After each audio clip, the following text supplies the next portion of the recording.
Hey guys, good morning. So it's my day one in here in Armenia. This was my not so good experience with this Armenian driver kasi nga beside being rude, he was not so accommodating to us and he charged us more actually. And what I don't like also kasi sinend niya kami dun sa hotel na hindi naman talaga yung hotel na sinend namin or pinabook namin. And then when we arrived there sa hotel, sinigawan niya kami bakit daw hindi eksakto yung binayad namin. So, naiintindihan ko naman. So, I was the one who went out to ask for a change.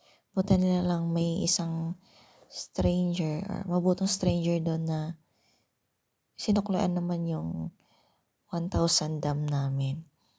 But then, since hindi pa rin buo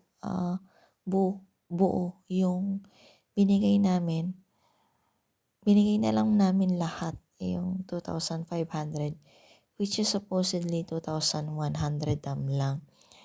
So anyways, hindi naman about the money.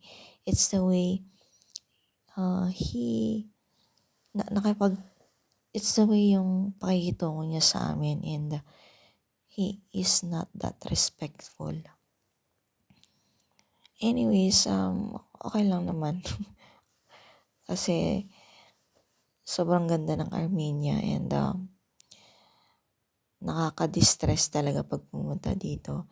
And super thankful ako with this day, although it's not that perfect, but you will really enjoy the beauty of Armenia here. Sobrang ganda and sobrang lamig ng weather ngayon. Although it's not a snow season yet. Sabi nila, it starts mga December daw. So, November akong pumunta kasi nga magbe-birthday ako.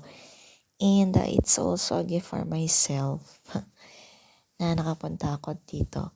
Hopefully, I can come back here kasi super advisable talaga na pumunta dito.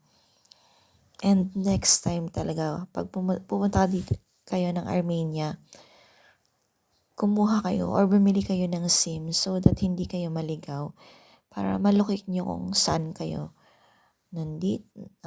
nasan na kayo. Kasi yung ibang mga drivers, pag alam nila na bago kayo, and scam talaga kayo. They will charge you more. And wag kayong papaloko. Although naloko talaga kami.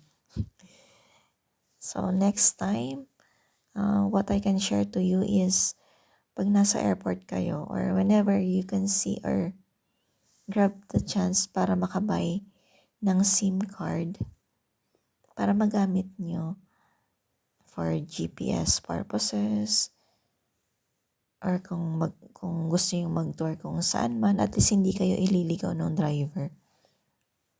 And okay naman yung app na Yandex Go. Just be careful with drivers, okay? And ito, papunta kami ngayon sa hotel namin. Although hindi talaga yung hotel na pinabook namin. Actually, na-scam din kami dito sa hotel namin na to kasi nga twice kaming nag-book ng Yandex Go driver. But, hindi namin makontak yung property. Ayun, so ito, denied. So we have to book again for another hotel. Super stressful talaga ng morning namin. From the driver to the hotel. Yes, but then I still have to be thankful kasi nga sobrang ganda nung Armenia and it's worth it talaga to travel. So guys, ano pang hinihintay nyo kung may enough money naman kayo or budget for this travel, go with your friends, family, and grab the chance, the opportunity to travel Armenia. And hopefully next time, with other countries na naman. So, I hope guys na with this video, nabigyan ko kayo ng tips. Although, not that much tips, but at least, di ba? So, careful na lang next time while traveling. Ayan, dito sa video na to, inihingan na kami ng driver ng pambayad na, and he charged us 2,500 dam, which is supposedly 2,100 dam lang. Anyway, so binayaran na rin namin siya ng excess for that. Thanks for watching. Bye!